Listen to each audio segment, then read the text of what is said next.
Você alguma vez já se viu perdido sem entender quais são os tipos de pós-graduação que pode fazer e o que significa cada uma delas? Então esse vídeo é para você.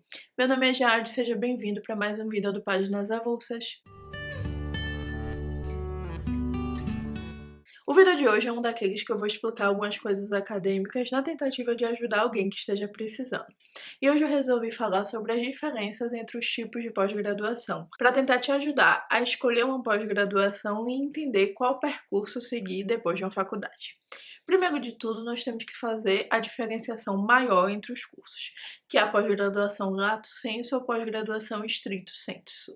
As pós-graduações lato sensu são os nossos cursos de pós-graduação normal. São aquelas especializações ou muitas vezes MBAs que se fazem.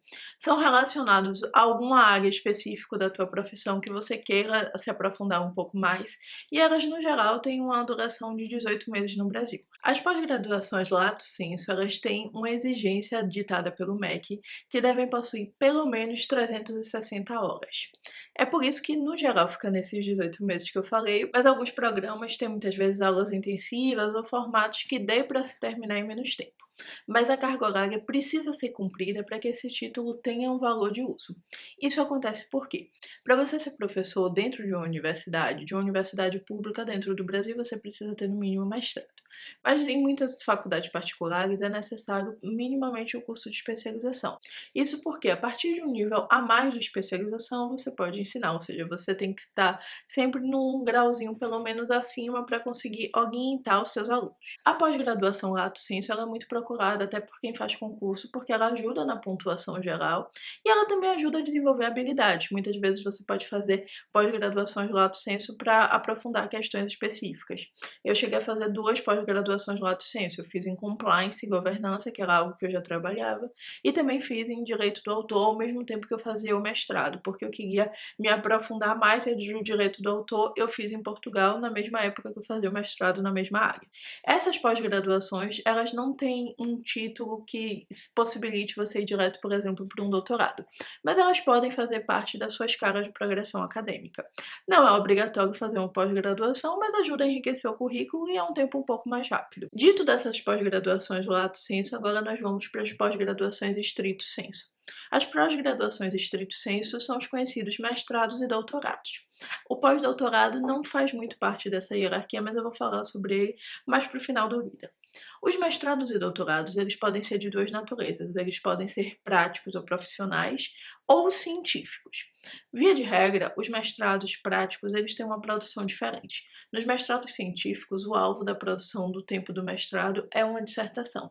Nessa dissertação, você vai ter que mostrar que aprendeu a relacionar autores, relacionar bibliografias e fazer um trabalho de pesquisa autônomo, que vai servir até para doutorados também científicos. Já no mestrado prático é um pouco diferente. O produto final do mestrado vai depender do programa em si do curso. Muitas vezes pode ser uma política específica, pode ser algum tipo de formação, pode ser uma política de dados, alguma entrega de artigos diferenciadas.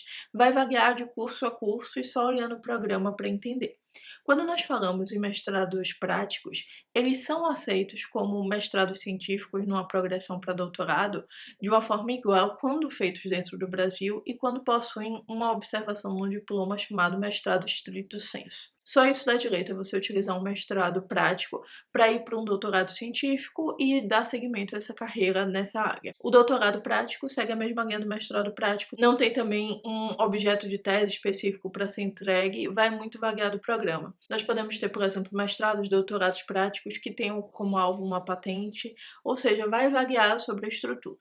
Já os mestrados e doutorados científicos são os de produção mais clássicos, que nós conhecemos dos professores no geral. O doutorado científico pode ser feito por quem fez o mestrado prático, mas nessa linha stricto sensu. O doutorado científico costuma ser a escala depois do mestrado. Por que eu digo costuma ser? Tem algumas possibilidades de ingresso no doutorado sem você passar necessariamente pelo mestrado, mas isso varia de programas, que são chamados doutorados diretos. O doutorado, ele é a etapa final dentro da escala de formação. É a partir do doutorado que você vai ostentar o título de doutor. Isso vai lhe dar alguns benefícios, digamos assim. A produção final de um doutorado científico ou doutoramento é uma tese, e nessa tese você tem liberdade de fazer afirmações a respeito do seu campo de pesquisa e pode desenvolver seus estudos sobre a área de uma forma muito mais segura e autoral do que nas outras escalas. O doutorado é a escala final do percurso acadêmico. Fora do Brasil, ele é chamado de PhD ou PhD, eu tô falando PhD porque a gente lembra mais da sigla, mas é PhD, e a partir dele você vai estar pronto, digamos assim, para percorrer todos os caminhos de uma linha acadêmica, se quiser, e todos os caminhos também para ser professor. Um professor com doutor é professor em qualquer lugar, seja faculdade, programas de pós-graduação, enfim, é a escala final. Nós temos algo a mais que é chamado de pós-doutorado. Só que o pós-doutorado não é um título e a gente não está falando sobre uma progressão dentro das linhas de pesquisa, como uma pós-graduação, um mestrado e afins. Não.